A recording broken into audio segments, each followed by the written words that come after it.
panalo pa rin si Marshall mga idol. Well mga idol, bawi-bawi lang yan mga idol. Kumbaga tayo din mag-cooking show din. Sa kabila din ay mag-cooking show. Pero kita naman natin mga idol na lumaban talaga si Marshall. Pero malaki kasi ang deduct kung na-knockdown ka. 2 beses yun mga idol, hindi biro yun. Pero marami sa ating mga boxing fans na agree naman na nanalo talaga si Marshall. At ito nga mga idol, no?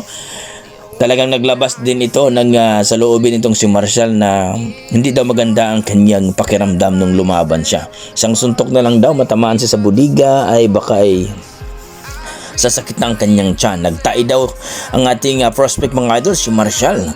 Ayon sa ating mga boxing fans at pinakita pa dito ni Marshall na totoo, nagtai siya mga idol at nag-inom pa nga siya dito.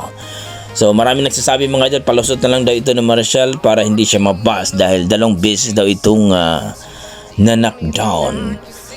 Dapat daw panalo daw ang kalaban, pero yun nga mga idol.